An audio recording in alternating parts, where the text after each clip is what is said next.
Hey everyone, it's Jason, and welcome to another legendary James Bond deck building game, 007. This is the first expansion. It doesn't have any fancy name. The expansion, they possibly weren't thinking they were going to do more than this.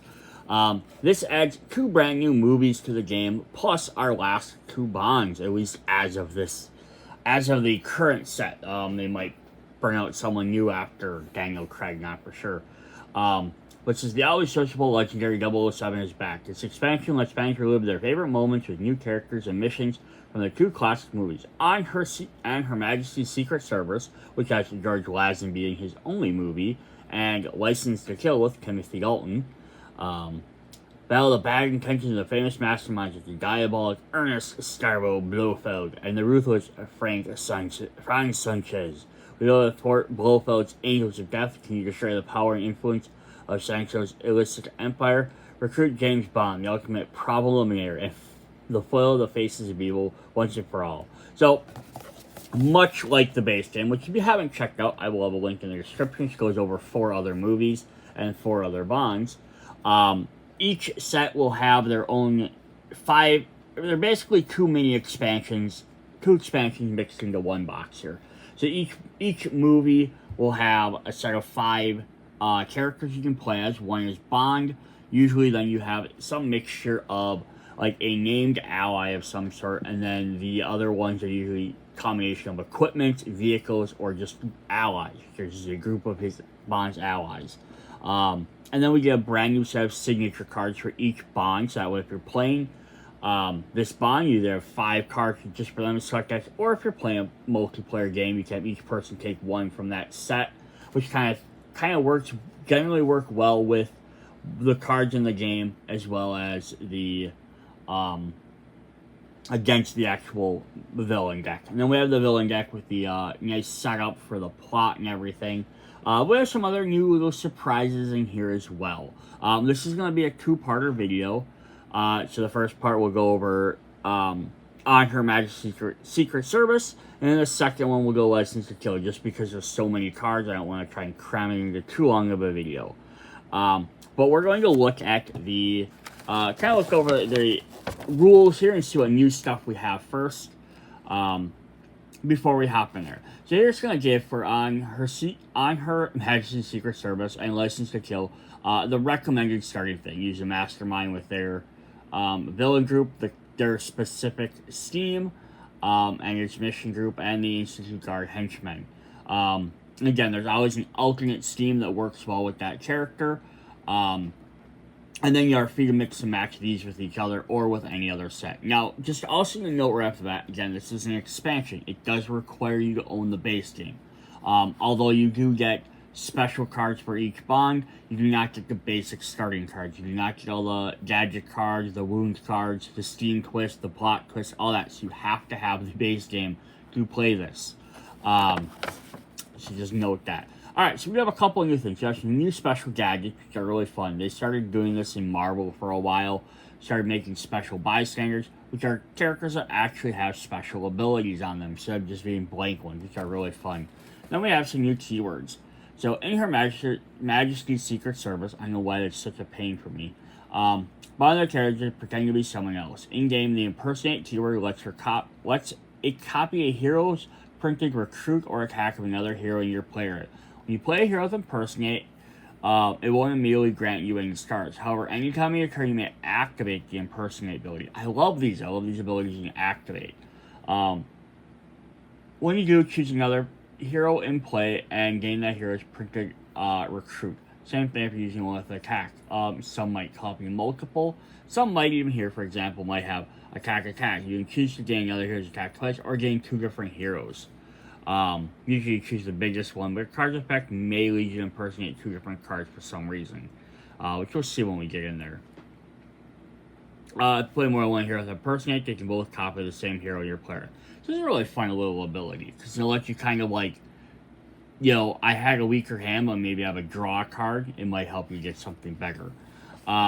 We have Rogue Agent, so the big keyword in here is License to Kill, is Bond becomes a Rogue Agent in order to hunt down Franz Sanchez. In the game, Rogue Agent offers you a powerful ability that's attack. Anytime during your turn, you may activate Rogue Agent. When you player, you may only act this ability if you had not yet put any 007 or 00 Agent basic starter heroes on your turn, and once you activate Rogue Agent, you are not allowed to play any of them anymore. So early in the game, this can be really hard to use that ability because your hand's going to be full of them. Then later in the game, it might not be so bad because you could probably negate it, like, I only got 1 or 2, it's not that big of a deal. Yeah, multiple heroes with Rogue Agent, so you'll either be able to activate all of them or none of them. But you do not have to activate all of them. If you had 3, you could choose to activate 2 of them. So not try. But you are allowed to play the Miss Moneypenny ally and special starter heroes the same turns. It's just not the basic starter cards your hand comes with. In the villain side, we have Brainwash. Special action, it temporarily turns a hero into a villain. Place a Brainwash hero into the rightmost on assignment space and push any villain or mission near as normal. The Brainwash hero now also counts as a villain. This means it escapes will be just like any other villain escaping.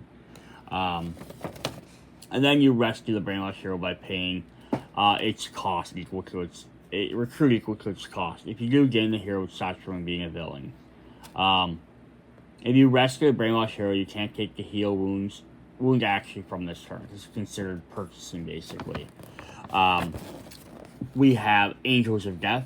Our young woman, the Blofeld, is mentally conditioned to release an Omega virus on his command. In the game, Angels are special heroes that only be used with the conditions of Angel of Death Steam. You can recruit and play Angels normally, but whenever a Steam Twist is played, it will trigger an Angel's Disperse effect. It's in red text. When the virus twist says each angel disperses or virus do the following. From left to right, each angel does on assignment, then the 2 branch triggers disperse virus, and each player starts to act the player going clockwise. Then if a player has any angels in their hand, it does it against that player, and then you check the player's discard pile, check for that player. And these are kind of neat. So, extra little set of cards. They'll come in, we'll check them more when we get into those.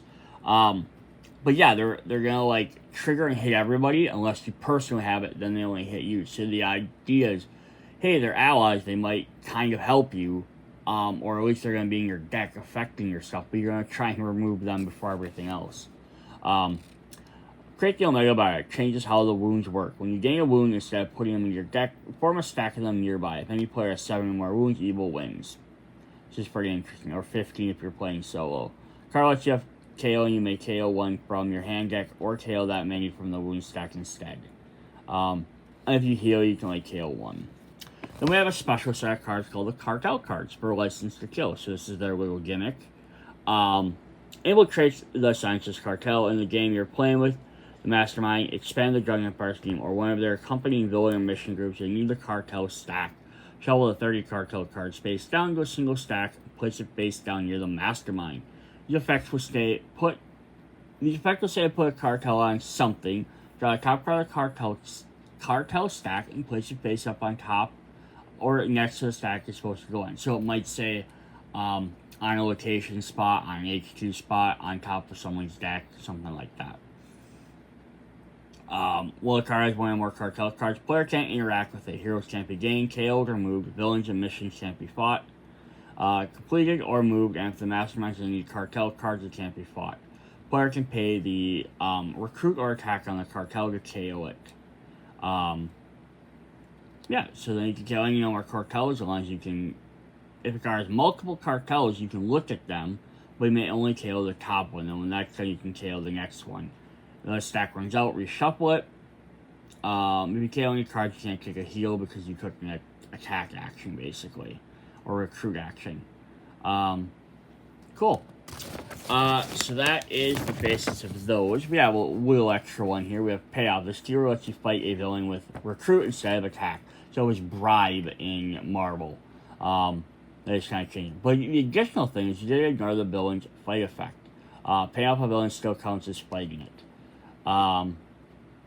That's kind of fun. Now we have a bunch of rules and clarifications. I'm not going to get into too much on all of these unless we need to come back and refer to them. Alright, so let's go ahead and hop into our video.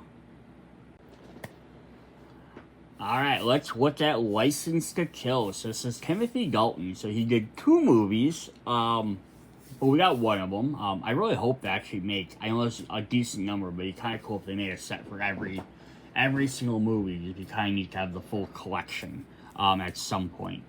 Yes, we're going to get his 7 basic 007 cards. We have our 4 copies of 00 Agents. Again, now you can play as Timothy Dalton. But then what they did now and later, now that we have all 6 current bonds, any future expansions that come out, because we have 2 more that are already out, they do not have these basic starters anymore. So if we end up inevitably with a new James Bond after Daniel Craig, I imagine if they made a set for that, we'll get basic starters for them as well. We also get our 3 copies of Miss Moneypenny. So this is a new actress, this is Caroline Bliss. Again, just need to shuffle it in with all the rest of them. And then we have our special starters. So we have special upgrades to his car. Why am I missing one of my special starters? That's not good. Oh, there it is. It was just hiding in the middle of James Bond's cards. So 0 cost on there. They're all 0 cost because you want to attack, draw a card. Very good. Next time you recruit a tech hero this turn, you may KO a card hero in your hand, player, or discard pile. Well, that's not too bad, right? It's going to give you the option to get rid of some basic stuff kind of easy. You gotta definitely see the theme here. Standard field issue, so each one looks like they're going to give you 1 attack, give you a card draw, but then lets you KO stuff based on what other cards you play. That's pretty fun. This one lets you recruit a ranged hero. You may KO a hero in your hand, player, or discard pile. Shaken, not stirred. Lets you KO if you play an instant card. MI6.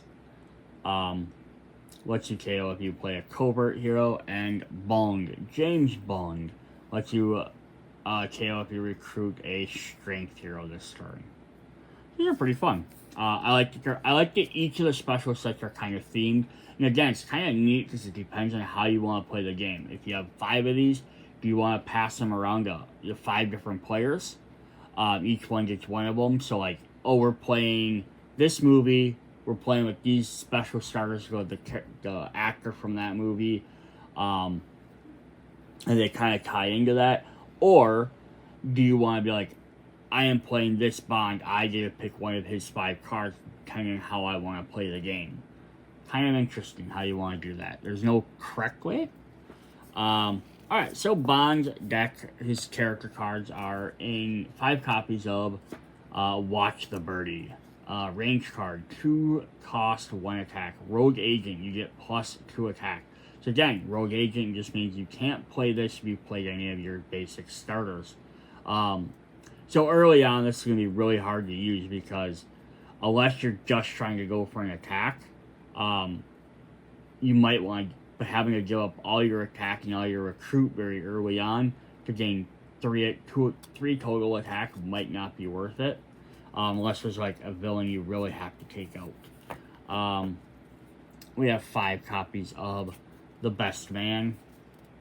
So we went from the previous movie where he was in a wedding as the groom, and now he's the best man. He's lost his status. 3 cost for 1 recruit and 1 attack. You must deal a hero in your hand to play this hero. Interesting. So this is all about getting rid of cards. There's stuff in his starters that do it, and this are going to do it. A Proper Family Reunion, 3 copies. We have a range 5 for 3 attack. Play a range, you may KO a hero wound in any friendly discard pile. Cool, that's helping out to get rid of some of them other guys. And then his ultimate is Strictly an Observer. 7 costs for 5, which is decent. If this hero is in your hand when a Master Striker Steam Twist is played, reveal it to draw 2 cards. Okay, so if it hits, that's definitely not bad. But, you know, the fact is the hope that you draw this card, and then at the same time you draw one of the other ones, aren't going to be super great.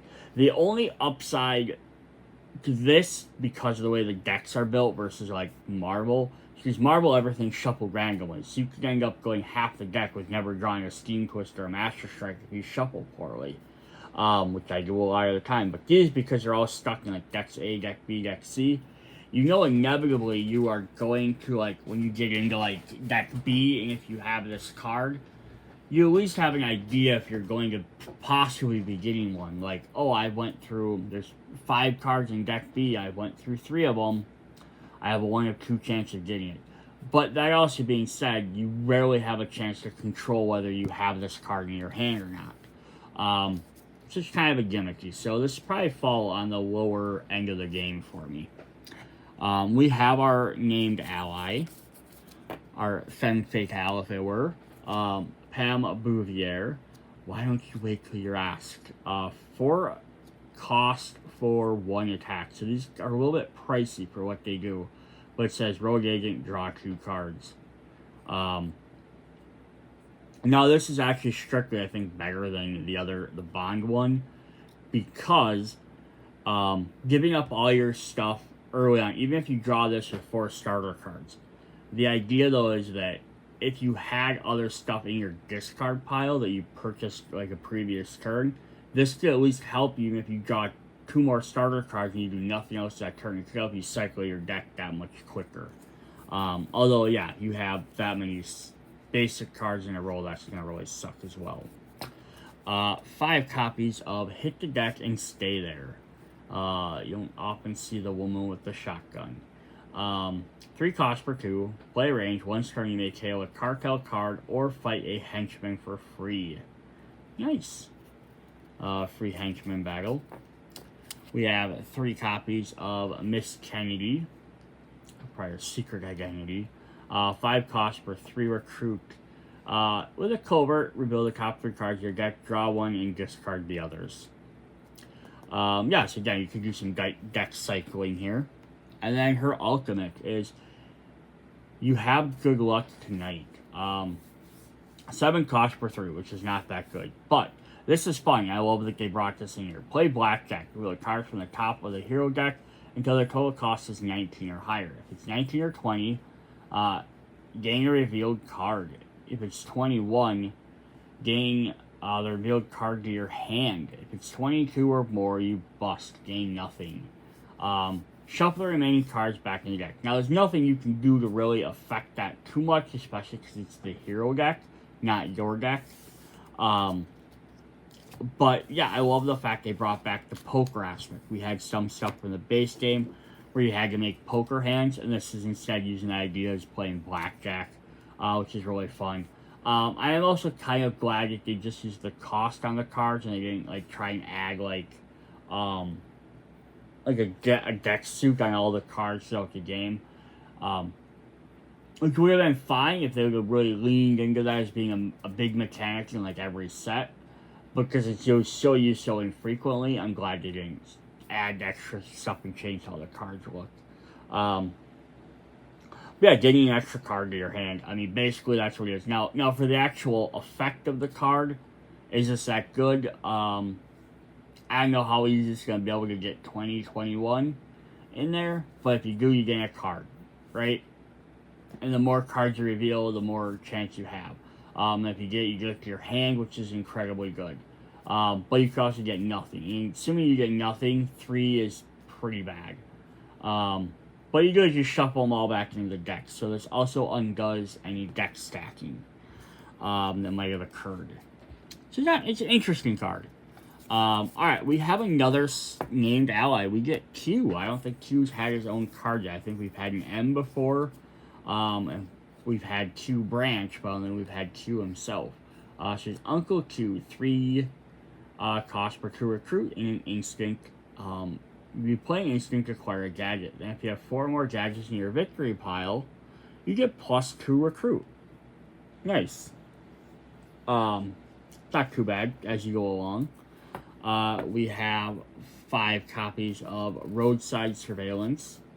3 cost per 2 recruit. Rogue Agent. This hero has all class symbols this turn. Nice, that works really well. Especially with all the other ones that require you to have certain things. 3 copies of Bond's Faithful Chauffeur. 5 cost per 3 recruit. If you play attack, you get +3 recruit. It can only be used to recruit James Bond heroes as starting. A little bit limiting, but again, you can kind of get around it. James Bond is going to be in every set. That's what's neat about this. You can have stuff that reference James Bond because he has to be in every game, no matter what. You're going to find him quite often. It's not like saying, oh, this card only affects Wolverine, and then you might not play with Wolverine. And then his ultimate is a 007 always comes back. 8 costs per 4, which is okay. This turn you may spend any amount of recruit as attack instead. Oh, this is kind of neat, because we had one in the previous game that did the opposite, so this is kind of neat that it works the other direction. So if you really need to attack, you can definitely spend some recruit points to do that.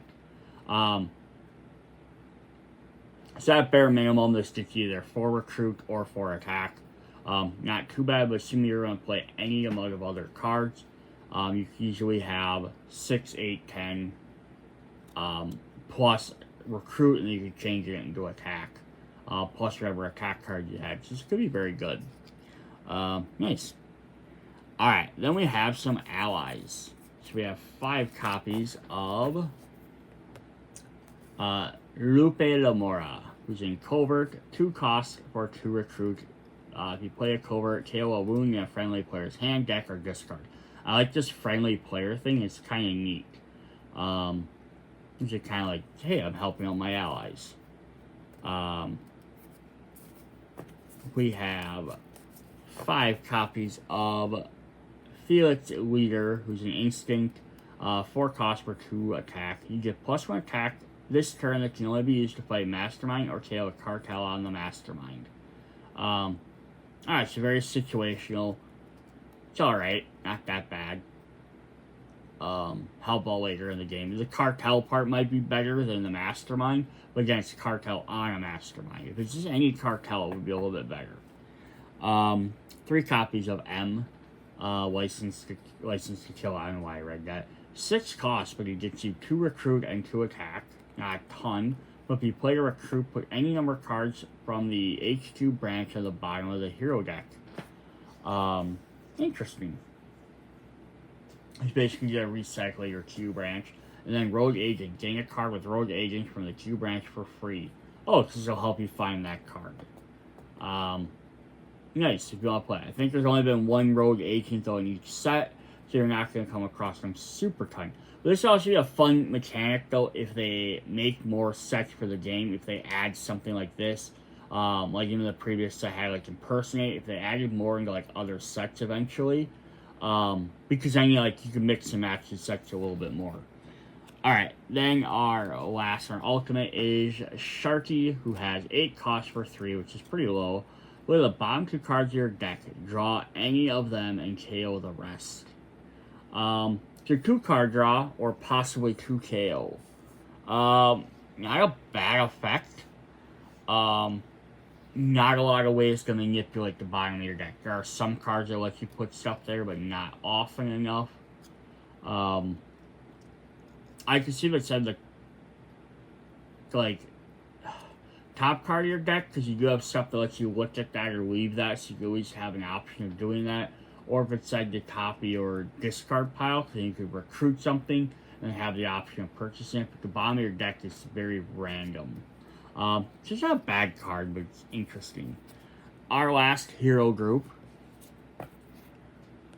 is the equipment. We have some explosive toothpaste. So 4 recruit for 2 attack. If you play a strength, get +1 attack. Once per turn, you may ignore the fight effect of a villain.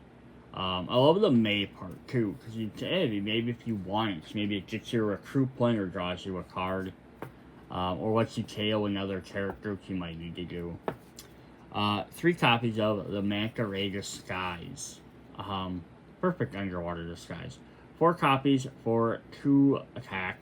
Pay attack once this turn. You may put a card from your friendly player's discard pile on the bottom of their deck.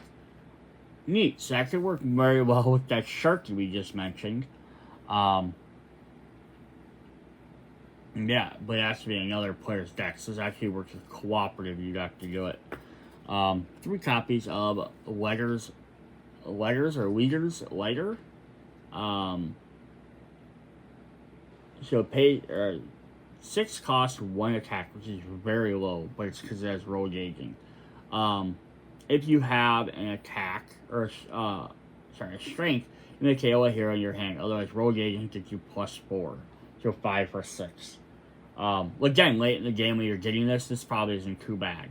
And again, once you've mastered enough rogue agents, you can always activate all of them at a turn. That's where their thing comes in. If you're gonna have 1 card at a time, they're sometimes not that great. But if you imagine if I had 3 rogue agents and I can use all their abilities in sacrifice of the other 3 cards in my hand, which are starters, not bad. And that's assuming the other 3 are even starters. They might not be. Our ultimate equipment card is this signature gun. 7 for 4 attack. At the end of your turn, instead of discarding this hero, you may choose another friendly player to gain it. When they would play it, put it in your hand instead, and they draw a card. Interesting. So instead of discarding it, interesting. So, when I play this card, let me see if they have information on this. No.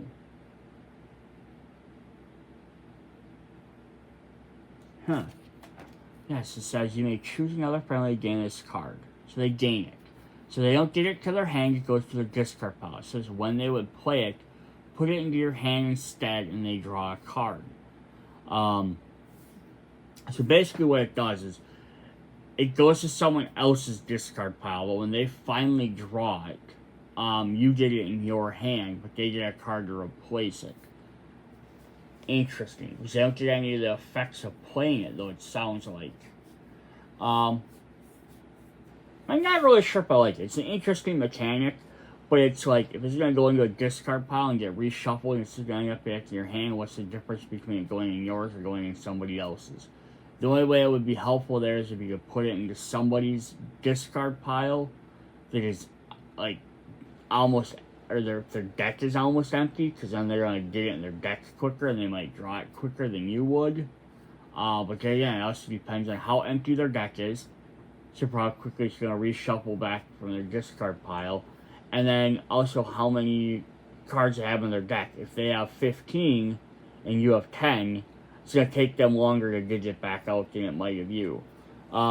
Very interesting, though. Alright, so we're going to quickly jump through these again. So these were in the first video. Part 1, I did show these off. I want to show the gadgets in here in case someone jumped into this first. So yeah, there are only 3 copies of the deck. Not 3 in this deck. 3 for this story and 3 for the other. 3 total. I just want to show them off in case you didn't check out that. We have 3 new gadgets. We have Makeshift Key. When you acquire it, lets you draw a card. Same thing, we'll have 3 more plastic explosives. When you acquire this gadget, you may KO a hero in your hand or discard pile. So these are fun because they give you extra reasons to gain gadgets because they have some special stuff they do. And then we also have 6 more wound cards to make up for the 5th player. And again, those gadgets and wounds are cumulative towards the entire set, the entire expansion, so 3, 3, and 6, not 1 for each storyline. I just wanted to show them off again in case you didn't check out the first video or you stopped on this one first. Alright, let's hop into our mastermind. We have Franz Sanchez, leads license to kill villain group. Master Strike, counting number of Master Strikes in the game, playing in this game, put that many cartel cards on Sanchez. Counting number of escaped villains, put that many cartel cards on villains and mission on assignment.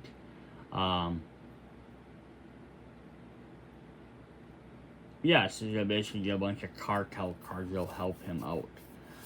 We'll look at those in a moment here. We have 7 cost. He disagreed with something that ate him. Fight, each player gains 2 wounds for each mastermind tactic they have, including this one. Oh boy. President of the Republic of Ithamus. You are now Working for the Mastermind. Gain this card at the start of your turn. If this is in your hand, put it into your victory pile, then play the top card of the villain deck. Oh boy. Interesting. At least it goes away after the first time, right? It's not going to keep coming back up. The perfect cover.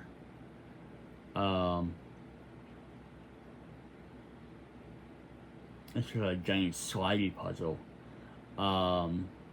Put 3 cartel cards on the Mastermind. And then our last one is keep the stingers close. Put 2 cartel cards on the rightmost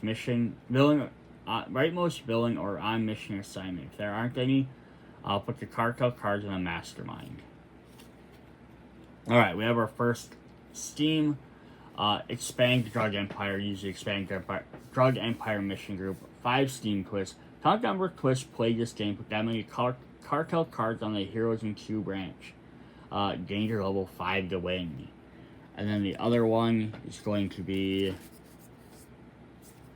one sec. Escape Custody. So Escape Custody is Steam Twist difference. We have 1 in A, B, and C. So there are only 3 Steam Twists in the game. Put the Mastermind in any cards next to or attached to it in the rightmost space on assignment. If it was already on assignment, put 2 cartel cards on it instead.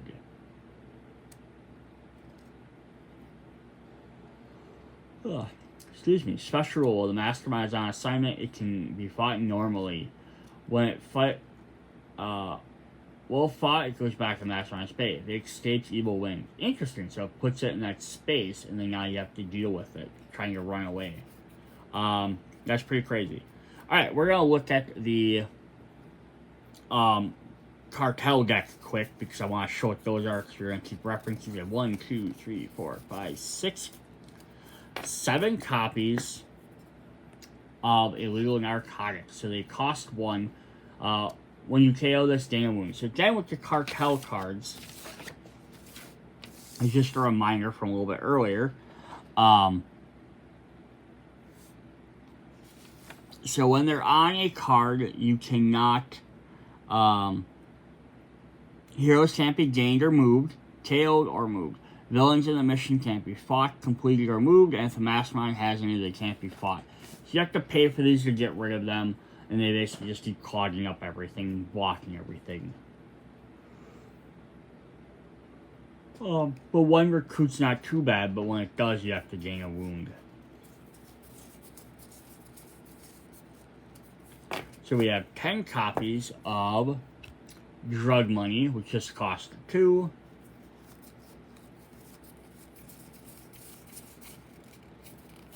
And we have 13 copies of Smuggled Guns, which have 2 as well.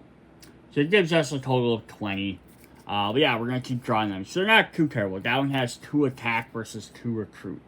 Ooh, I am wrong. I said this and I just noticed this.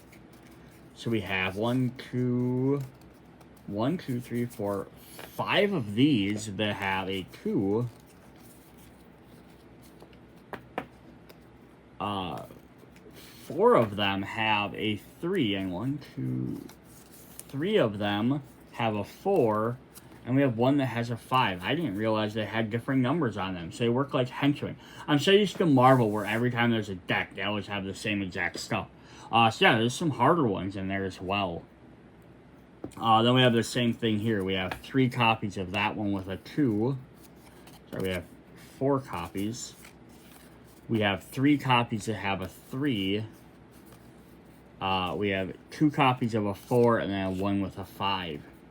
And these are all purchasing. So smuggled guns are attacking, drug money are recruiting, and then the illegal narcotics. We have 2 with 1s. And we have the other 5 are attacks for recruit. Okay, that's actually cool then. That makes it even that much more interesting set of cards. Alright, let's look at our decks. We have deck A, we have Egg Kilfer. Cost 1, but you fight him, you gain 2 wounds. Pay off 3, so you can pay 3. That's neat. Okay, so I mentioned during the rule thing that it was just called bribe during a Marvel, but this works differently because bribe just basically meant you could pay the exact same cost. So it would have been 1 or 1 either direction. This has a special difference. And if you bribe them, you get, or pay them off, you get to ignore their fight effects. So either you can defeat them for 1 attack easily, but gain 2 wounds, or you can spend 3 recruit, but not have to gain those wounds. That's a really neat mechanic. I love that. We have Clive, who has Spike, 4 cost to fight, and then Spike KO a hero in your hand. In deck B, we have President Hector Lopez, who has 3 attack, fight, increase the danger level by 1, or pay off. So you definitely might want to just pay him off. They make it worth it. Dario has 6 ambush, active player gains a wound. Fight, gain a wound. Each player gains a wound on escape. And then we have Truman Lodge, who has 4 attack. Fight, KO the highest cost hero in your hand, area, or discard pile, or pay 6. Depending on what your hand is, this might be worth it either way. In deck C, we have Professor Joe Butcher. The secrets of Gone Power revealed. And what Gone Power is interesting. 5, fight. You draw 3 fewer cards at the end of this turn. You have to pay 7 to take item off.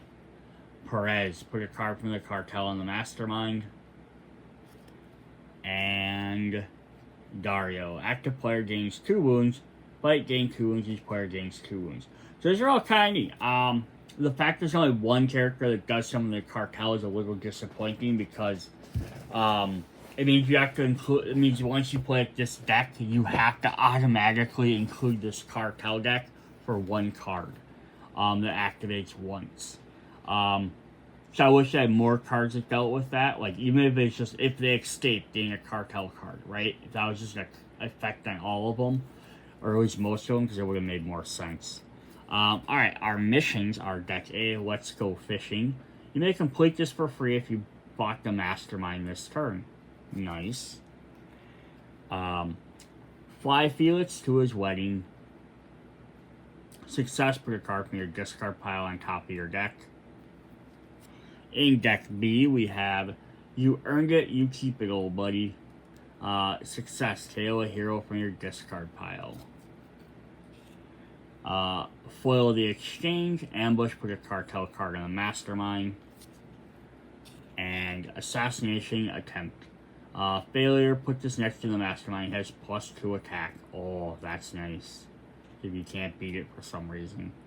And in Deck C, we have Frame the Milton Crest.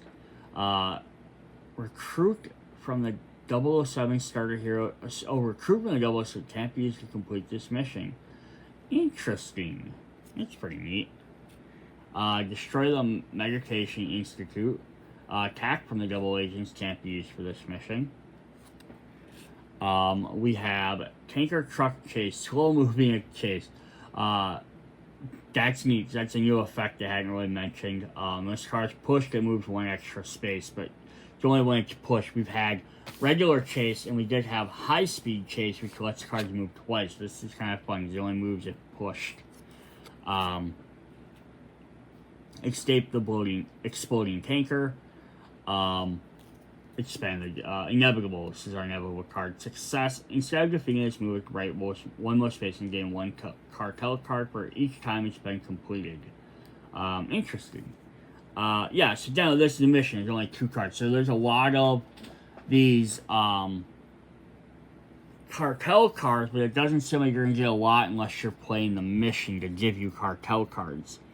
Otherwise, they're not going to be active too much. I do, again, wish they had more, to give you more of a reason to include it in every deck. Otherwise, it's kind of a bummer if you're only going to get it for 2 different cards and then possibly several for the cartel at the, or the inevitable at the end. Alright, then the last thing we have are our 10 henchmen. So again, I remember there are 3 copies with 3 attack, 4 copies with 4 attack and 3 copies with 5 attack, but they are the Wave Crest Divers, and they say fight, draw the bottom card of your deck. It's very interesting there. That is what we have. That is very interesting new characters, very interesting game. Our last 2 bonds, some new gadgets, which are really cool, just some extra special gadgets. New missions, all that stuff. Really fun stuff. Hope you guys enjoyed this video. Check out in the link, I'll have the description to the base game if for some reason you haven't checked that out. I'll probably actually just add the links to the other 2 expansions as well, in case for some reason you want to just go check them out and it doesn't auto-link you. If you guys want to see something, I think at some point I might go through and just compare all the starter cards together to see how each bond stacks up against each other. It'd be kind of neat. If you guys see other videos like that, hit me up in the comments. See you guys later. Bye. Alright, let's hop into our villains. So we have deck A. We have the Pisa Gloria helicopter. Which has flying, which again means it can fly over different areas. An ambush. The active player gains a wound. And fly means it goes to the leftmost open area to begin with. So yeah, you gotta kind of watch who you have stuff. That could be definitely hard to deal with. And then Irma Blunt has no fraternizing.